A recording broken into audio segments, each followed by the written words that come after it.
Begin, I'd like to extend my deepest condolences to the victims and families in Milwaukee, Wisconsin. Earlier today, a wicked murderer opened fire at a Molson Coors Brewing Company plant, taking the lives of 5 people. A number of people were wounded, some badly wounded. Our hearts break for them and their loved ones. We send our condolences. We'll be with them. And it's a terrible thing, terrible thing. So our hearts go out to the people of Wisconsin and to the families. Thank you very much. I've just received another briefing from a great group of talented people on the virus that is going around to various parts of the world. We have, through some very good early decisions that were actually ridiculed at the beginning, we closed up our borders to flights coming in from certain areas that were hit by the coronavirus and hit pretty hard. And we did it very early. A lot of people thought we shouldn't have done it that early, and we did, and it turned out to be a very good thing. And the number one priority from our standpoint is the health and safety of the American people, and that's the way I viewed it when I made that decision. Because of all we've done, the risk to the American people remains very low. We have the greatest experts in the world, really in the world, right here. The people that are called upon by other countries when things like this happen. We're ready to adapt, and we're ready to do whatever we have to as the disease spreads, if it spreads. As most of you know, the level that we've had in our country is very low, and those people are getting better, or we think that in almost all cases, the better are getting. We have a total of 15. We took in some from Japan. You heard about that, because they're American citizens and they're in quarantine, and they're getting better too. But we felt we had an obligation to do that. It could have been as many as 42. And we found that it was just an obligation we felt that we had. We could have left them, and that would have been very bad, I think, American people. And they're recovering. Of the 15 people, the original 15, as I call them, 8 of them have returned to their homes, to stay in their homes until fully recovered. 1 is in the hospital, and 5 have fully recovered. And 1 is, we think, in pretty good shape. And it's in between hospital and going home. So we have a total of 15 people, and they're in a process of recovering, with some already having fully recovered. We started out by looking at certain things. We've been working with the Hill very, very carefully, very strongly. And I think we have very good bipartisan spirit for money. We were asking for $2.5 billion, and we think that's a lot. But the Democrats, and I guess Senator Schumer, wants us to have much more than that. And normally in life, I'd say, we'll take it. We'll take it. If they want to give more, we'll do more. We're going to spend whatever's appropriate. Hopefully, we're not going to have to spend so much, because we really think we've done a great job in keeping it down to a minimum. And again, we've had tremendous success beyond what people would have thought. Now, at the same time, you do have some outbreaks in some countries. Italy and various countries are having some difficulty. China, you know about where it started. I spoke with President Xi. We had a great talk. He's working very hard, I have to say. He's working very, very hard. And if you can count on the reports coming out of China, that spread has gone down quite a bit. The infection seems to have gone down over the last 2 days. As opposed to getting larger, it's actually gotten smaller. In one instance where we think it's somewhat reliable, it seems to have gotten quite a bit smaller. With respect to the money that's being negotiated, they can do whatever they want. I mean, we'll do the 2.5. We're requesting 2.5. Some Republicans would like us to get 4, and some Democrats would like us to get 8.5, and we'll be satisfied whatever it is. We're bringing in a specialist, very highly regarded specialist, tomorrow, who works actually at the State Department, very, very tremendously talented in doing this. I want you to understand something that shocked me when I saw it, that I spoke with Dr. Fauci on this, and I was really amazed, and I think most people are amazed to hear it. The flu in our country kills from 25,000 people to 69,000 people a year. That was shocking to me. And so far, if you look at what we have with the 15 people, and they're recovering, one is pretty sick, but hopefully will recover. But the others are in great shape. But think of that, 25,000 to 69,000. Over the last 10 years, we've lost 360,000. These are people that have died from the flu, from what we call the flu. Hey, did you get your flu shot? And that's something. Now, what we've done is we've stopped non-U.S. citizens from coming into America from China. That was done very early on.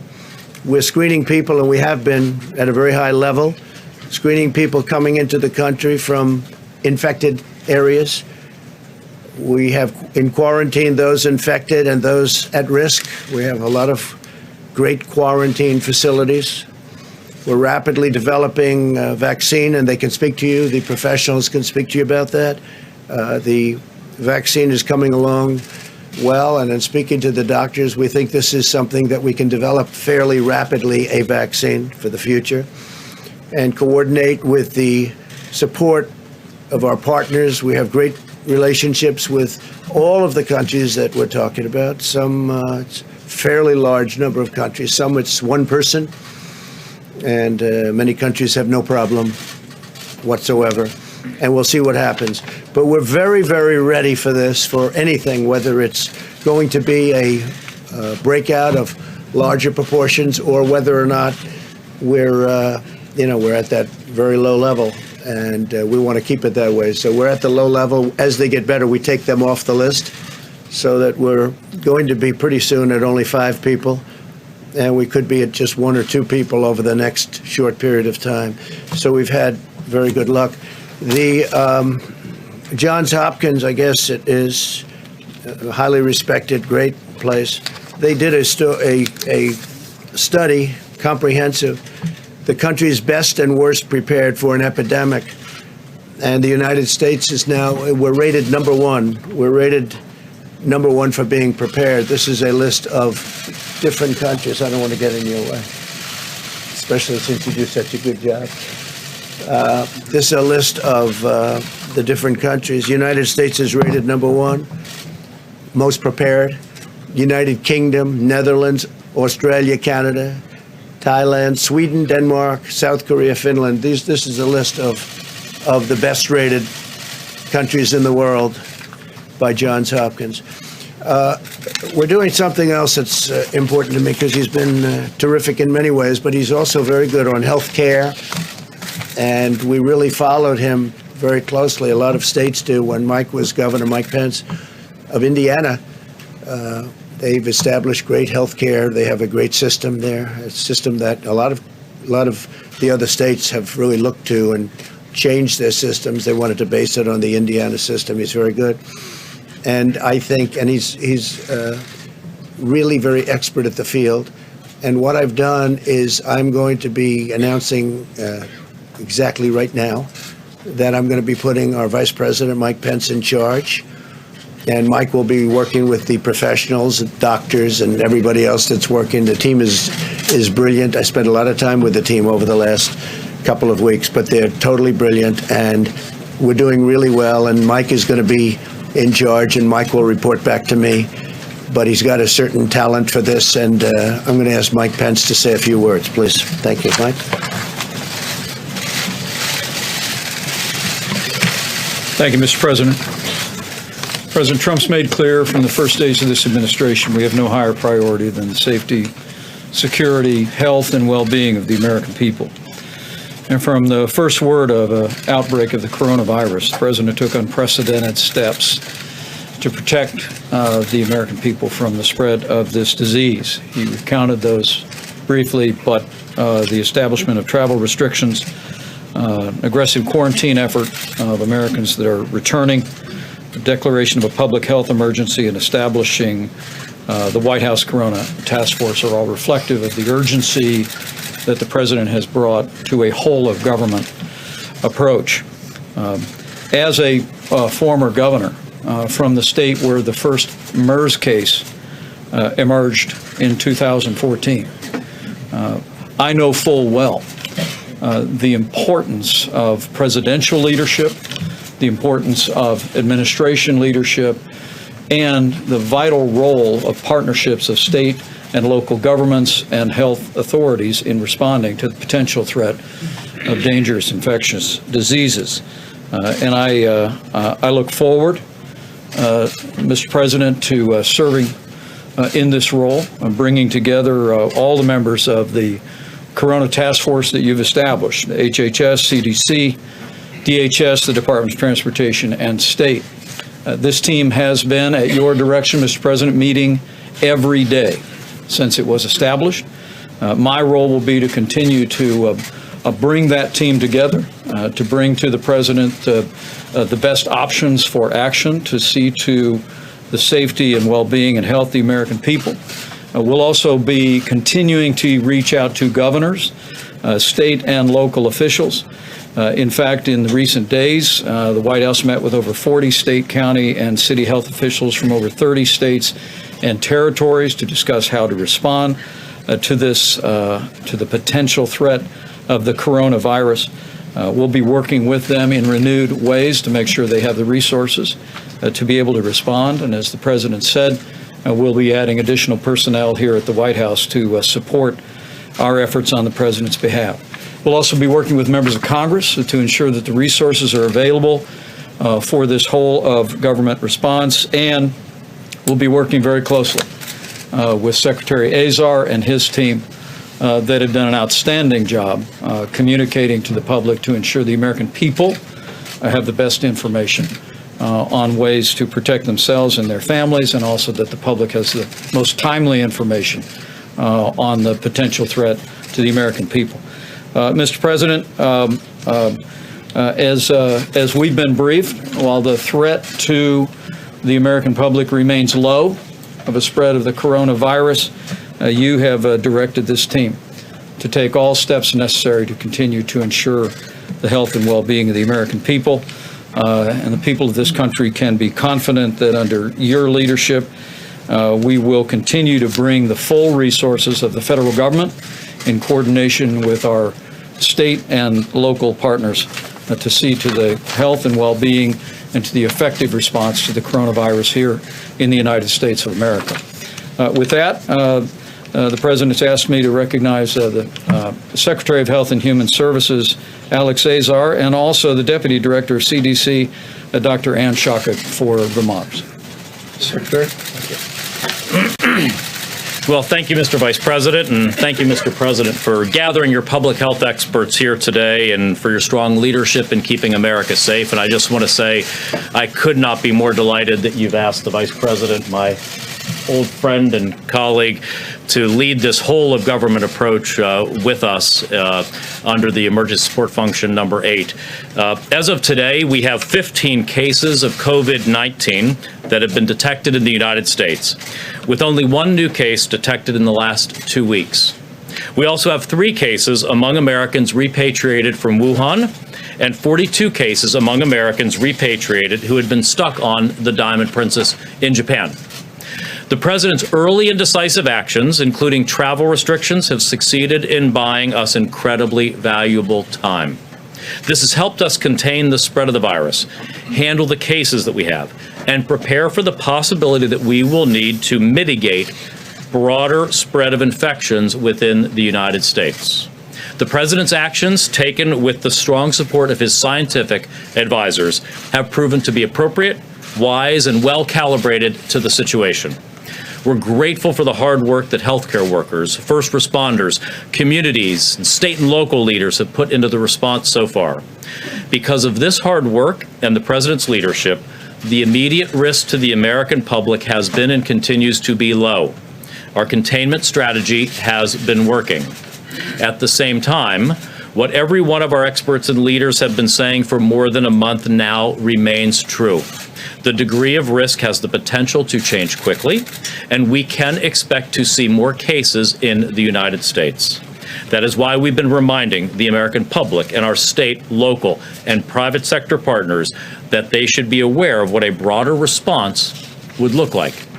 CDC has recommended that the American public, and especially state and local governments, businesses, and other organizations, should refresh themselves on how they would respond in the event that the situation worsens.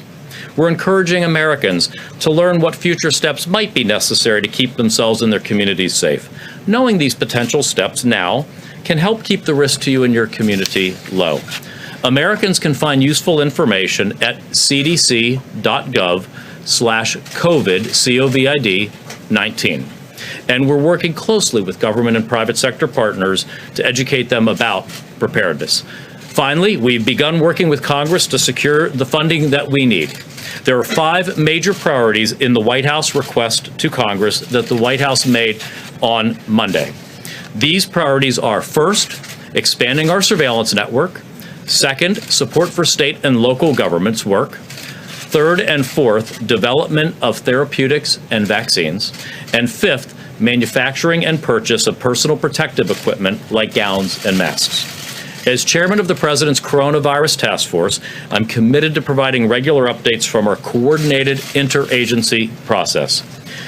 We've had our top public health leaders, like those joining me here today, speaking to the media many times per day to inform the American public. The Trump administration is going to continue to be aggressively transparent, keeping the American people and the media apprised of the situation and what everyone can do. With that, I'm going to hand things over to Dr. Anne Schuchat.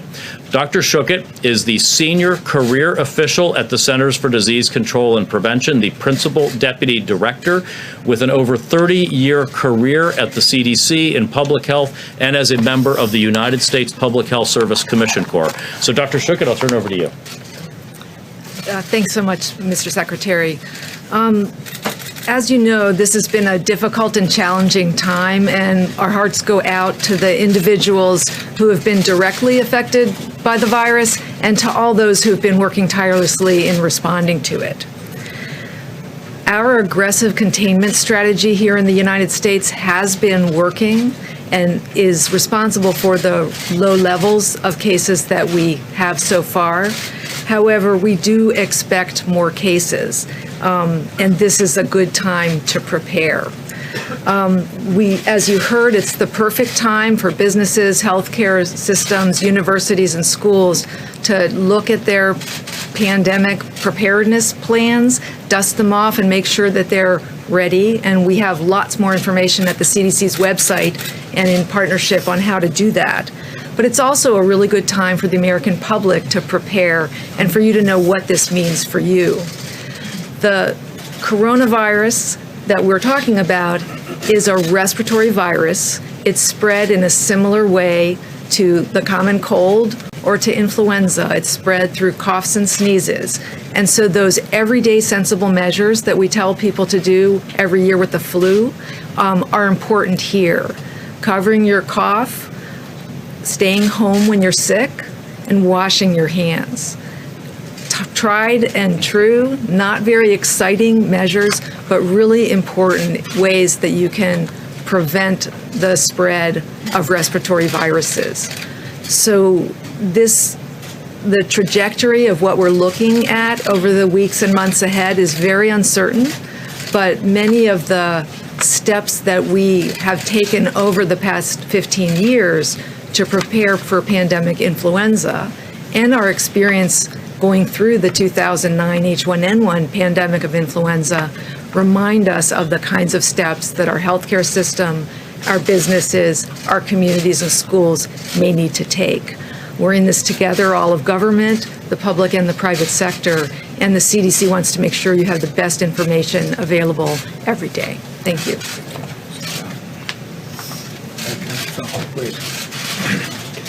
I just want to give you a very quick update on the. My name is Dr. Tony Fauci. I'm the director of the National Institute of Allergy and Infectious Diseases at NIH. Just a very quick update on the countermeasure development in the form of vaccines and therapeutics.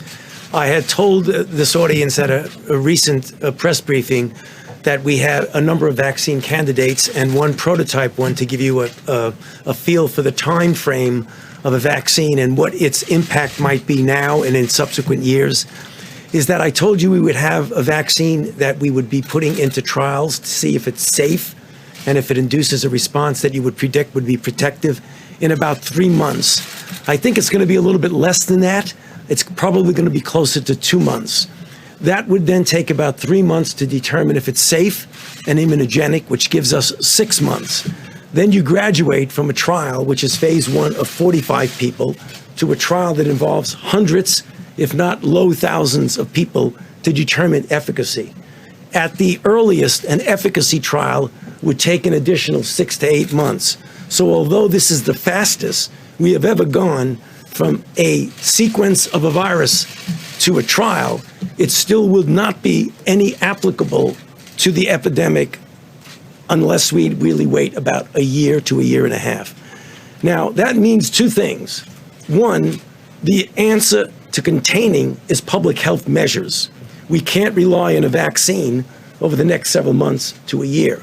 However, if this virus, which we have every reason to believe it is quite conceivable that it will happen, will go beyond just a season and come back and recycle next year. If that's the case, we hope to have a vaccine. And then finally and briefly, therapeutics. There are a number of antiviral drugs that are being tested. A few days ago, we initiated a randomized controlled trial of a drug called remdesivir, which has antiviral activity in vitro in an animal model. The good news about that is that it's a trial that's randomized to either placebo or standard of care and drug and standard of care, which means that we will know reasonably soon whether it works. And if it does, we will then have an effective therapy to distribute. Thank you. Thank you. Thank you very much, Mr. President. First of all, you have just come from a long and busy trip from India. And Great country. As far as this coronavirus is concerned, you have a great scientific and medical team behind you and with you, and I'm sure they will keep America safe. As far as your trip to India, Mr. President, where do we go from here as far as US-India relations are concerned? And also, Mr. President, you are very famous in India and Prime Minister Modi is very famous in America. What is the future? And Indian American community is with you, Mr. President. Yeah, we won't talk too much about that other than I just got back. Long flight. It's a long flight. He's a great gentleman, a great leader. It's an incredible country. We were treated very, very well, and we really enjoyed it. A lot of tremendous progress was made in terms of relationship. Our relationship with India is extraordinary right now, and we're going to be doing a lot of business with India. They're sending billions and billions of dollars now to the United States, but we'd rather talk about this right now. The CDC said yesterday that they believe it's inevitable that the virus will spread in the United States, and it's not a question of if, but when. Do you agree with that assessment? Well, I don't think it's inevitable. It probably will. It possibly will. It could be at a very small level, or it could be at a larger level.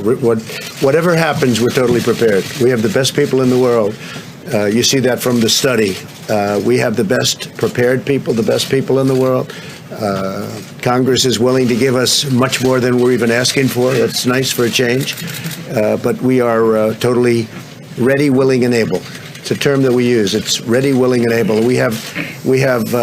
It's going to be very well under control. Now, it may get bigger. It may get a little bigger. It may not get bigger at all. We'll see what happens. But regardless of what happens, we're totally prepared. Please. President, you talked a little earlier about the screening measures that you put in place and the travel restrictions you put in place regarding China. At this point, as the virus spreads in Italy and South Korea, are you planning on adding those countries? Well, just so you understand, I'm the president of the United States. I'm not the president of other countries. Other countries, some are on the list that are very respected in what they do in terms of what we're talking about. But I really want to be responsible for this country if it means placing a very strong situation on the border so people can't come into our country from a country that is infected. We're doing that, and we've already done it with numerous countries. But we have to focus on this country. I don't think it's right to impose ourselves on others. But if others aren't taking care or we think they're doing it incorrectly, we're dealing with World Health, and we have terrific people. And CDC does go around and help other countries, give them recommendations as what to do. But they're working on their countries, and we're working on our countries. And so far, from our standpoint, it's really worked out very well. Just to follow up on this question, can you clarify, are you considering restricting travel to and from South Korea, Italy, and other countries that have been affected? At a right time, we may do that. Right now, it's not the right time, but at a right time. And we are checking people as they come through, specifically for the problem that we're dealing with. So we're checking a lot of people if they're coming from South Korea's been hit pretty hard. Italy's been hit pretty hard. China is obvious what's happened in China. But again, the numbers seem to be leveling off and going down in China, which is very good news. So we'll see what happens. Please. Today denying that they are going to appoint a czar to run point on the coronavirus response. Today, the Secretary Azar testified that he didn't think one was necessary. They were going to run it out of HHS, and you yourself have been down. Them report to Mike. Mike will report to me. They'll also be reporting in some cases to both. I'll be going to meetings quite a bit, depending on what they want to do and what message we want to get out. But we've done really an extraordinary job. When you look at a country this size, with so many people pouring in, we're the number one in the world for people coming into a country by far. And we have a total of 15 cases, many of which, almost much within a day, I will tell you, most of whom are fully recovered. I think that's really a pretty impressive mark. Now, we did take in 40 people that were Americans, and they're also recovering, but we brought them in, so I have a different group. But we felt we had an obligation to American citizens outside of the country that we're trying to get back in. We thought it was very important. Mr. President, the stock market has taken a big hit over the past few days. What can you do about that? And if the CDC is right in saying that the spread is inevitable, are you going to be dealing with stock market issues and economy issues for some time to come? Well, I really think the stock market is something I know a lot about. I think it took a hit maybe for two reasons. I think they look at the people that you watched debating last night and they say if there's even a possibility that can happen. I think it really takes a hit because of that. And it certainly took a hit because of this. And I understand that also because of supply chains and various other things and people coming in. But I think the stock market will recover. The economy is very strong. The consumer is the strongest it's ever been. Our consumers are incredible. They're incredible. That's why we're doing well and other countries have not. Even before the virus, we're doing great. Other countries have not been doing great. Our consumer is very, very strong, very powerful economically. Yeah, please. Mr. President, have you presented any plans that would involve quarantine cities like we saw in China? And what would have to happen for you to take a step We do have back? plans of on a much larger scale, should we need that. We're working with states. We're working with virtually every state. And we do have plans on a larger scale if we need it. We don't think we're going to need it, but, you always have to be prepared. And, again, Congress is talking to us about funding, and we're getting far more than what we asked for. And I guess the best thing to do is take it. We'll take it. How much money are you willing to give Congress if they're going $6 Well, we're billion going to more than see, you but we'll take offered? care of states because states are working very hard. We have hospitals in states that make rooms available, and they're building quarantine areas where you can keep people safely. We're working really well with states. It's a very big part of it. So my attitude, if Congress wants to give us the money so easy, wasn't very easy for the wall, but we got that one done. If they want to give us the money, we'll take the money and we'll just do a good job with it. Yeah, please. Go ahead. Mr. President, should Americans be going out getting protective equipment such as masks and so forth?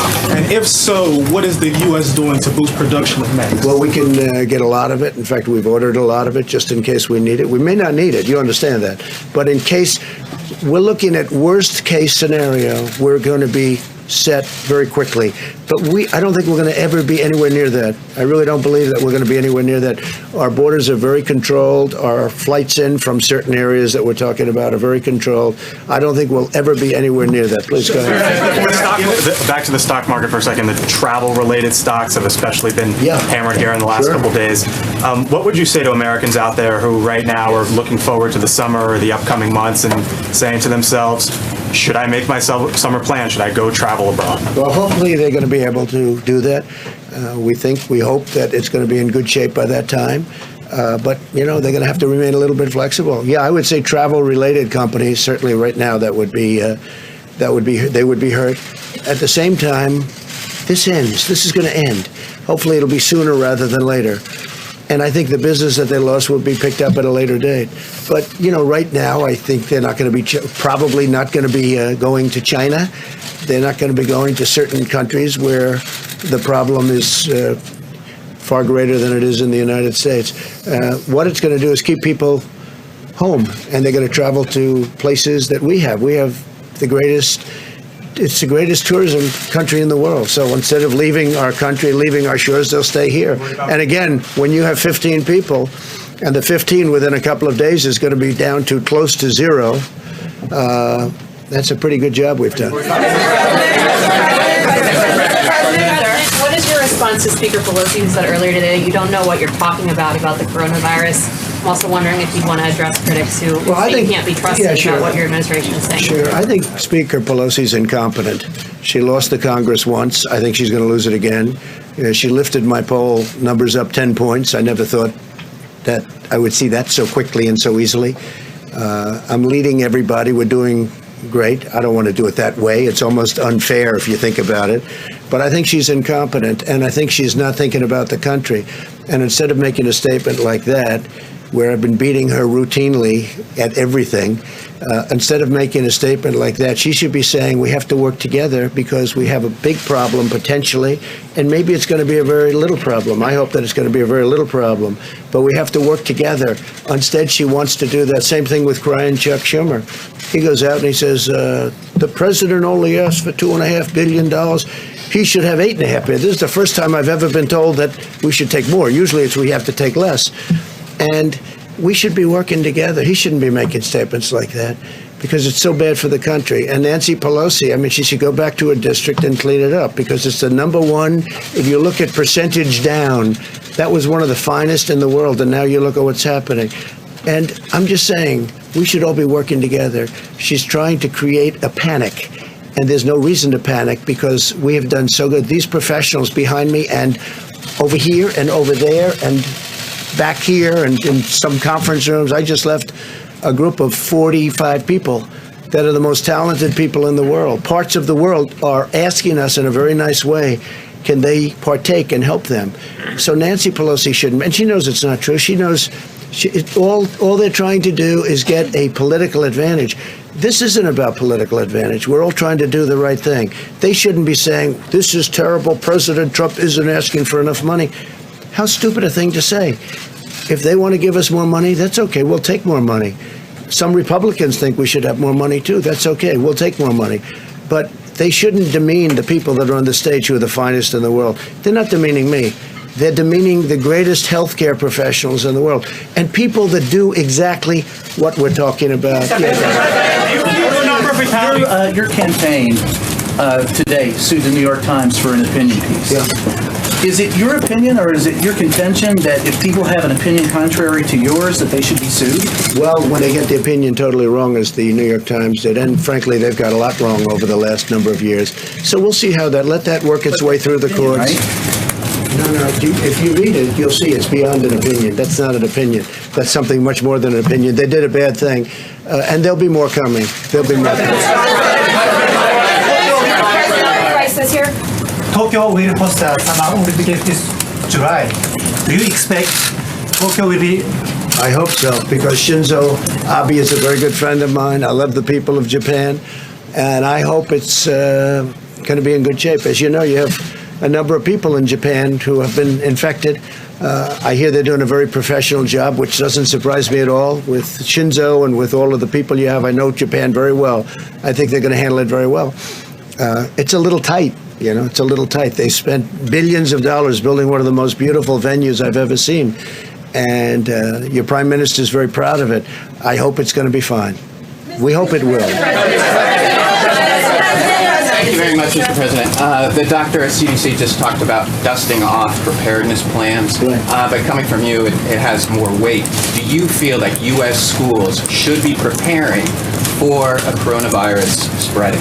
I would think so, yes. I mean, I haven't spoken specifically about that with the various doctors, but I would think so, yes. I think every aspect of our society should be prepared. I don't think it's going to come to that, especially with the fact that we're going down, not up. We're going very substantially down, not up. But yeah, I think schools should be preparing and, get ready just in case. The words are just in case. We don't think we're going to be there. We don't think we're going to be anywhere close. And again, if you look at some countries, they are coming down. It's starting to go in the other direction. This will end. This will end. You look at flu season, I said 26,000 people. I'd never heard of a number like that. 26,000 people going up to 69,000 people, doctor, you told me before. 69,000 people die every year from 26 to 69, every year from the flu. Now think of that. It's incredible. So far, the results of all of this that everybody's reading about, and part of the thing is you want to keep it the way it is. You don't want to see panic, because there's no reason to be panicked about. But when I mentioned the flu, I said, actually, I asked the various doctors, I said, is this just like flu? Because people die from the flu, and this is very unusual. And it is a little bit different, but in some ways it's easier, and in some ways it's a little bit tougher. But we have it so well under control. I mean, we really have done a very good job. Go ahead. Do you believe the number of fatalities? Mr. President. You mentioned the stock market earlier. To go back to that, to be clear, the Dow Jones dropped more than 2,000 points this week. Are you suggesting that that was overblown? Are financial markets overreacting here? I think the financial markets are very upset when they look at the Democrat candidate standing on that stage making fools out of themselves. And they say, if we ever have a president like this, and there's always a possibility, it's an election, who knows what happens, right? I think we're going to win. I think we're going to win by a lot. But when they look at the statements made by the people standing behind those podiums, I think that has a huge effect, yeah. Had to do with the coronavirus? No, I think it did. I think it did. But I think you can add quite a bit of sell-off to what they're seeing, because they're seeing the potential. Again, I think we're going to win. I feel very confident of it. We've done everything and much more than I said we were going to do. You look at what we've done. What we've done is incredible, with the tax cuts and regulation cuts and rebuilding our military, taking care of our vets and getting them choice and accountability. All of the things we've done, protecting our Second Amendment. I mean, they view that, the Second Amendment, they're going to destroy the Second Amendment. When people look at that, they say, this is not good. So you add that in. I really believe that's a factor. But no, this is what we're talking about is the virus. That's what we're talking about. But I do believe in terms of CNBC and in terms of Fox Business, I do believe that that's a factor, yeah. And I think after I win the election, I think the stock market's going to boom like it's never boomed before. Just like it did, by the way, after I won the last election. The stock market the day after went up like a rocket ship. At what point would you be considering loosening the travel restrictions regarding China? When we're at a point where we don't have a problem. We're not going to loosen the travel restrictions. That's what saved us. Had I not made, Mike alluded to it, had I not made a decision very early on not to take people from a certain area, we wouldn't be talking this way. We'd be talking about many more people would have been infected. I took a lot of heat. I mean, some people call me racist because I made a decision so early. And we had never done that as a country before, let alone early. So it was a bold decision. It turned out to be a good decision. But I was criticized by the Democrats. They called me a racist because I made that decision, if you can believe that one. We have to all work together. We can't say bad things, and especially when we have the best team anywhere in the world. And we really gave it an early start. We gave it a very early start. Republicans have consistently called for enormous cuts to the CDC, the NIH, and the WHO. You've talked a lot today about how these professionals are excellent, how they're critical and necessary. Does this experience at all give you pause about those? No, consistent because cuts? we can get money and we can increase staff. We know all the people. We know all the good people. It was a question I asked the doctors before. Some of the people we cut, they haven't been used for many, many years. And if we ever need them, we can get them very quickly. And rather than spending the money, and I'm a business person, I don't like having thousands of people around when you don't need them. When we need them, we can get them back very quickly. For instance, we're bringing some people in tomorrow that are already in this, great government that we have, and very specifically for this.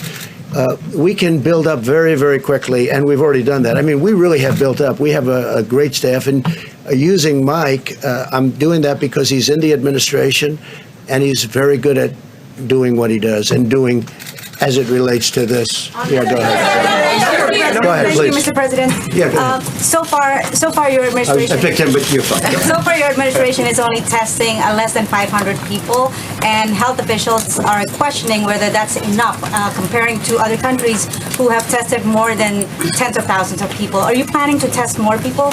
Well, we're testing everybody that we need to test, and we're finding very little problem. Now, you treat this like a flu. We were, in fact, I might ask one of the doctors to come up and explain it. You want to wash your hands a lot. You want to stay, if you're not feeling well, if you feel you have a flu, stay inside, sort of quarantine yourself, don't go outside. But there are certain steps that you can take that we won't even be necessary. In many cases, when you catch this, it's very light. You don't even know there's a problem. Sometimes they just get the sniffles. Sometimes they just get something where they're not feeling quite right. And sometimes they feel really bad. But that's a little bit like the flu. It's a little like the regular flu that we have flu shots for. And we'll essentially have a flu shot for this in a fairly quick manner. Yeah, go ahead. Mr. President, 2 weeks ago, Mr. President, your acting OMB director was in this room and was talking about what he expects to be GDP growth for this coming year.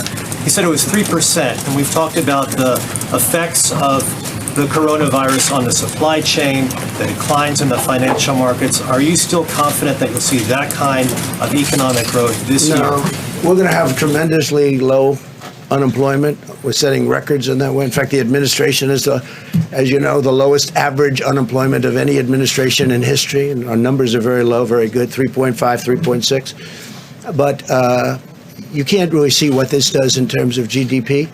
It could affect it, but that's irrelevant compared to what we're talking about. We want to make sure it's safe. Safety, number one. But this would have, an impact on GDP. But we're still we're doing great. But this will have, just like, I'll tell you what has a big impact. Boeing has a big impact. How did that happen? A year ago, all of a sudden, that happened. I think that took away a half a point to a point even. It's a massive company. I think Boeing, we had the General Motors strike. That was a big impact on GDP. And of course, we're paying interest rates. I disagree with the head of the Fed. I'm not happy with what that is because he's kept interest rates. President Obama didn't have near the numbers, and yet, if you look at what happened, he was paying zero. We're paying interest. Now, it's more conservative, and frankly, people that put their money away are now getting a return on their money as opposed to not getting anything.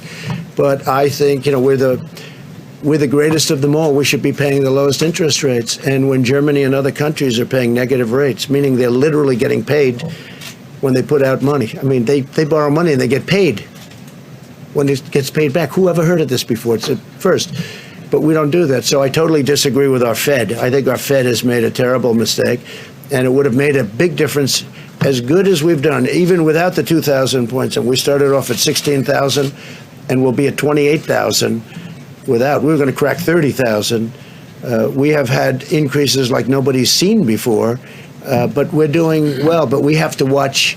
We're doing well anyway, in other words, even despite the 2,000 points. It sounds like a lot, and it's a lot, but it's very little compared to what we've gone up.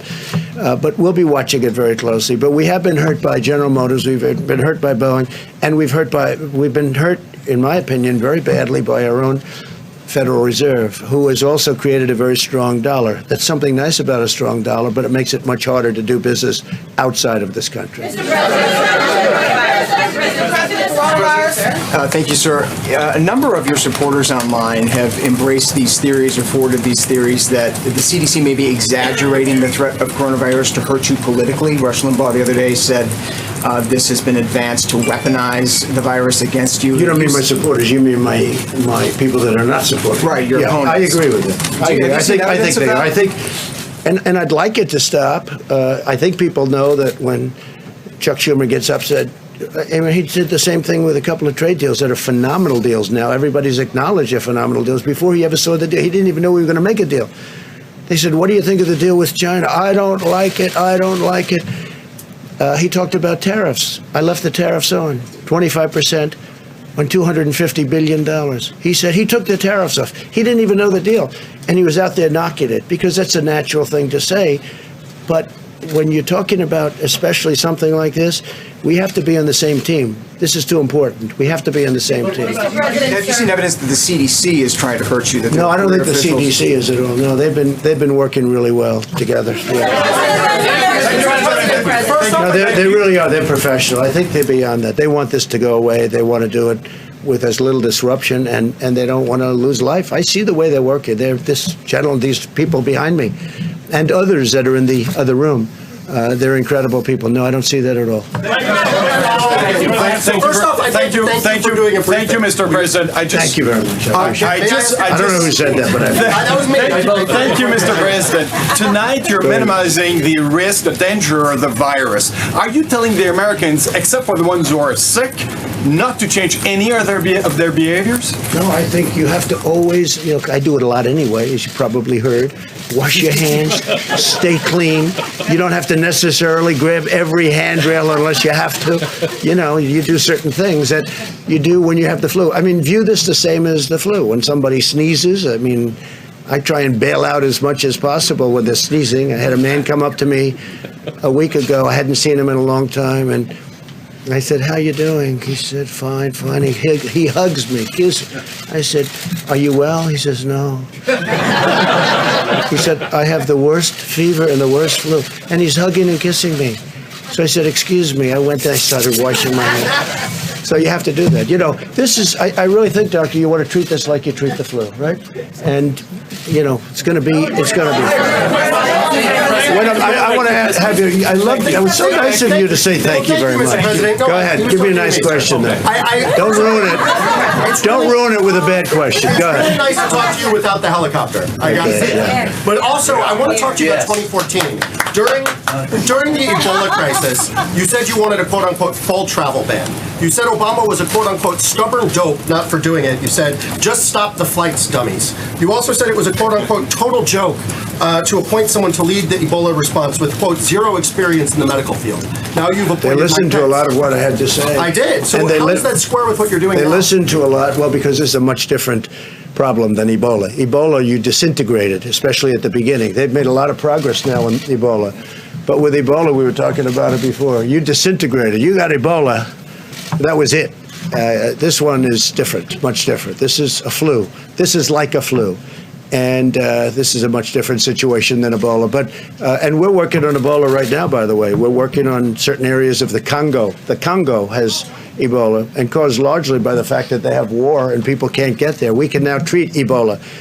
At that time, it was infectious, and you couldn't treat it. Nobody knew anything about it. Nobody had ever heard of anything like this. So it's a much different situation. The rate of mortality. Thank you. So, Mr. President, let me ask you this. Yeah, go ahead. In just the course of the last couple of minutes, you have disputed some of what the officials that are working in your administration behind you have said about the risk of coronavirus and its spread. Do you trust your health officials to give you good information, or do you trust your own instincts more? I don't think I have. They've said it could be worse, and I've said it could be worse too. I also think, no, I don't think it's inevitable. I don't think it's inevitable. I think that we're doing a really good job in terms of maintaining borders, in terms of letting people in terms of checking people. And also, that's one of the reasons I'm here today, getting the word out so people they'll know. They're going to know. No, I don't think it's inevitable. I think that there's a chance that it could get worse. There's a chance it could get fairly substantially worse, but nothing's inevitable. So you're not Mr. President, we're Brazil has its first case. That's right. Brazil. Right, Brazil. And you have many Americans now in Brazil for Carnival. What are your concerns and what are the procedures and practices that you plan to implement as those Americans are trying to come back home? Yes, we've gotten very strong on people coming in from Brazil. Now, it only has one case. It's a big country, but it only has one case. But still, it's a case. We deal with Brazil very well. The president's a very good friend of mine. In fact, he ran on it's called Make Brazil Great Again. That's what he ran on. We get along very well. I know you're so thrilled to hear that. We get along very, very well. And we're working with Brazil, but we have much worse instances than Brazil. You know, you have Italy and you have other countries where they have much more than one person. They have one person right now, as of just a little while ago, one person in Brazil. But Italy is, a deeper problem. And we're checking people coming in very, very strongly from those. And at some point, we may cut that off. You know, at some point, depending on what happens, we may cut certain additional countries off, like we've had to do with China. And we hope we can open it up to China as soon as possible. And we hope the numbers we've been getting, are true on China, where it really has leveled off and started to go down. Because eventually, sometime, that's going to happen. Go ahead. Thank you very much. You've said repeatedly that you think the federal government is very prepared, that you're ready for this. Yep. But if you think that Secretary Azar is doing such a great job, why did you feel the need to make a change and put Vice President Mike Pence in charge of the federal response to this virus? I think Secretary Azar is doing a fantastic job. But he also has many other things. I mean, we're working on many, many things together. If you look at his schedule of what he's doing, including drug prices, and I think it's perhaps the most complicated job that we have in government. And I want him to be able to focus on that. And Mike is really good at it. They're going to work together. They're going to work very closely together. And they're both in the administration. I see them all the time. So it really works. This isn't a czar. This isn't going out and getting somebody that's never been in the administration. I have two people that are very talented. And it's something I feel good about. I don't want to spare the horses. I have very talented people. I want to use them on this because I want it to stay low or as low as possible. Thank you, Mr. President. I want to get to China. At the beginning of this outbreak, the Chinese Communist Party covered it up. That has been the general consensus of everyone. How can you now legitimately trust President Xi and the Chinese Communist regime, President Xi, and the Chinese Communist regime to be forthcoming and forthright with this pandemic? Well, I can tell you this. I speak to him. I had a talk with him very recently, and he is working so hard on this problem. He is working so hard, and they're very tough and very smart, It's a significant group of very talented people that are working. And they're calling up Dr. Fauci. They're calling up our people. We're dealing with them. We're giving them certain advice. We actually have, through World Health, we have them over there also. And we have a lot of our people making up that group that went over there. No, he's working very hard. It'd be very easy for me to say, it doesn't matter what I say, really. I can tell you, he is working. I had a long talk with him the other night. He is working really, really hard. He wants it to go away from China and go away fast, and he wants to get back to business as usual. Talked about the flu and the comparison to the coronavirus. Flu has a fatality ratio of about 0.1%. Correct. This has a fatality ratio somewhere between 2 and 3%. Well, we don't know exactly what it is. And the flu is higher than that. The flu is much higher than that. There's more people who get the flu, but this is spreading. It's going to spread maybe within communities. That's the expectation. Does that worry you? Because that seems to be what worries the American people. No, because we're ready for it. It is what it is. We're ready for it. We're really prepared. We have, as I said, we have the greatest people in the world. We're very ready for it. We hope it doesn't spread. There's a chance that it won't spread too, and there's a chance that it will. And then it's a question of at what level. So far, we've done a great job. When you have 15 people with this whole world coming into the United States, and the 15 people are either better or close to being better, That's pretty good. All right, we'll do one more. Go ahead. Mr. President, there have been many cases of price gouging on the sales of medical equipment, masks, and so on. Should the government be investigating that, looking into it, and do you have a message on that? If you tell me that's happening, we will definitely investigate. We don't want that. All right, one more. Go ahead. Mr. President, thank you. Go ahead. No. Yes? Go ahead. Are you working with China right now, Yes. specifically in what areas? Also, do We're you working worry with about China. We just did the biggest trade deal in history. We did two of them between USMCA and the China deal. It's the biggest in history. The relationship with China is a very good one. And I can tell you that, again, President Xi is working really hard. He wants this problem solved as hard as you can work. Thank you all. Thank you all. I may leave you behind and you can answer a few more questions. So you can ask them a few. Okay? Are you going to do this more often? Yes. You are? Please. If you'd like to do this more often. Yes.